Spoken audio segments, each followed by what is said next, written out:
نحمدہ و نصلی علی رسولہ الکریم۔ عزیزان محترم، میں Muhammad Aslam Doti, chairman liberal party Pakistan آپ سے مخاطب ہوں، اور آپ دیکھ رہے ہیں liberal party Pakistan YouTube channel. پیش خدمت ہے پروگرام سیرت النبی صلی اللہ علیہ وآلہ وسلم۔ آج کا موضوع ہے سابقہ موضوع کی طرح دعوت اسلام، اور عنوان ہے حضرت زید بن حارثہ کا قبول اسلام۔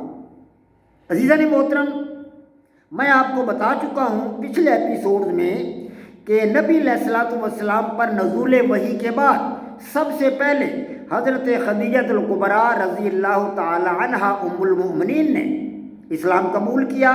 ان کے بعد حضرت علی رضی اللہ تعالی عنہ نے اسلام قبول کیا۔ اسلام قبول کرتے وقت حضرت علی رضی اللہ تعالی عنہ کی عمر 10 سال کے قریب تھی۔ تو اس وقت نبی علیہ الصلوۃ والسلام اور حضرت علی روزانہ صبح کے وقت مکہ کی گھاٹیوں کی طرف نکل جاتے، وہیں نماز پڑھتے رہتے اور شام کو واپس آتے۔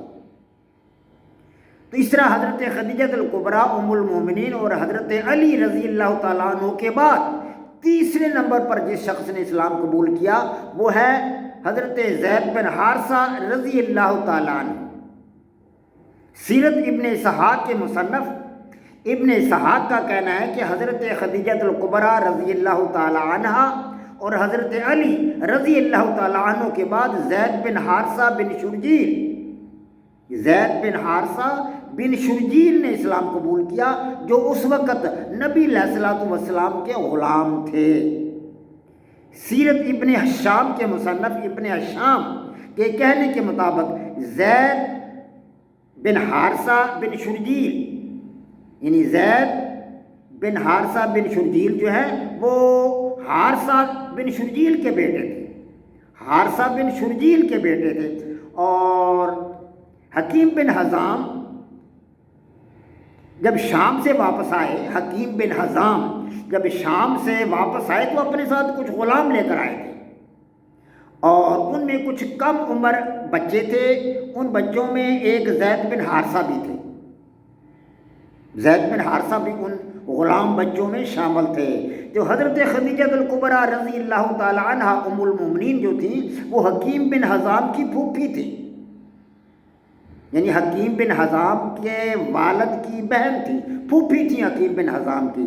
تو جب حکیم بن حزام شام سے آئے تو حضرت خدیجہ الکبریٰ رضی اللہ تعالی عنہا بھی اپنے بھتیجوں کو ملنے کے لیے ان کے گھر گئیں۔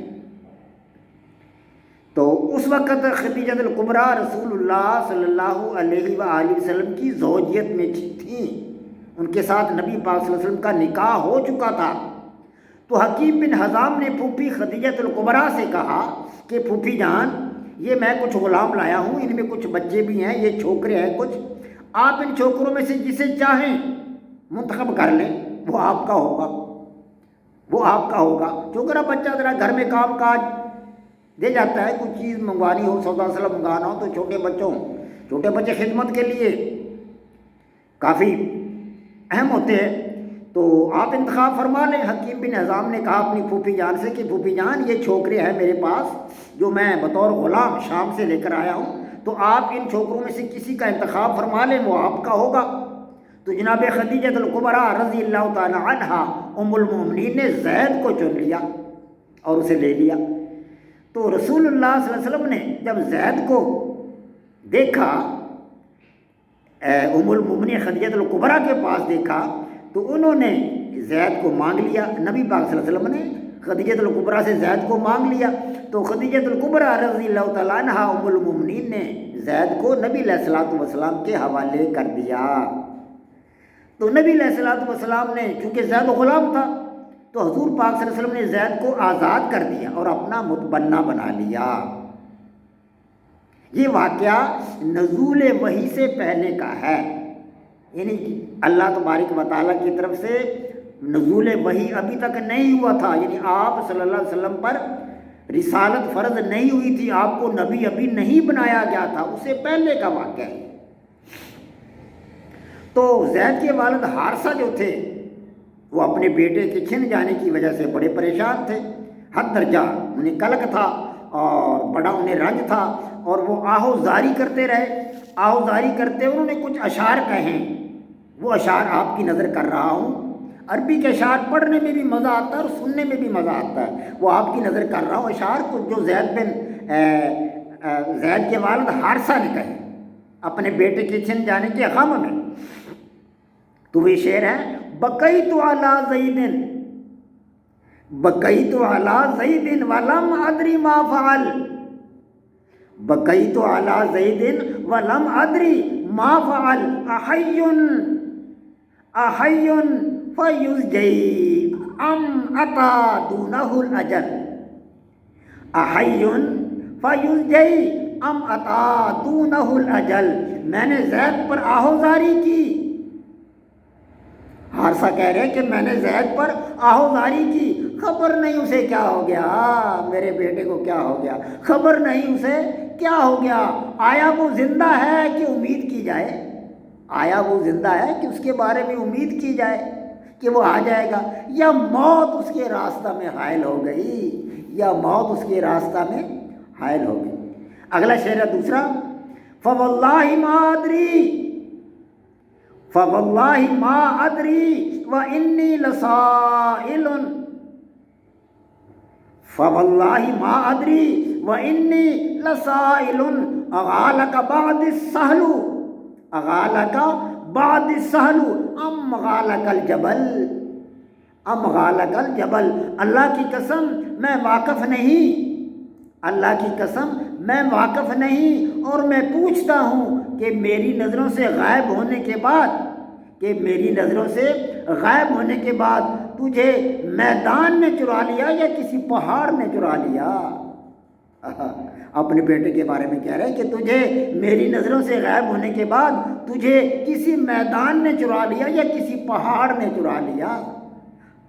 اب حارثہ کو کیا پتا تھا بیچارے کو کہ اس کا بیٹا تو بڑی عظیم الشان جگہ پہ چلا گیا، ایک عظیم الشان انسان کے پاس چلا گیا، محمد الرسول اللہ صلی اللہ علیہ وسلم کی آغوش میں چلا گیا، آغوش میں چلا گیا، سبحان اللہ۔ اگلا شعر سنیے، وَيَا لَيْتَ شَعْرِي وَيَا لَيْتَ شَعْرِي هَلْ لَكَ الدَّهْرَ أَوْبَةٌ، وَيَا لَيْتَ شَعْرِي هَلْ لَكَ الدَّهْرَ أَرْبَةٌ، هَلْ لَكَ الدَّهْرَ هل لك الدهر أربة فحسبي من الدنيا فحسبي من الدنيا رجوعك في يجل، کاش مجھے یہ بات معلوم ہوتی، کاش مجھے یہ بات معلوم ہوتی کہ کبھی تو لوٹ کر بھی آئے گا، کہ کبھی تو لوٹ کر بھی آئے گا، تو تیرا لوٹنا دنیا میں میری خوشی کے لیے کافی ہوتا۔ اے زید، تیرا لوٹنا دنیا میں میری خوشی کے لیے کافی ہوتا۔ تو اگلا شعر ہے، تذکرنی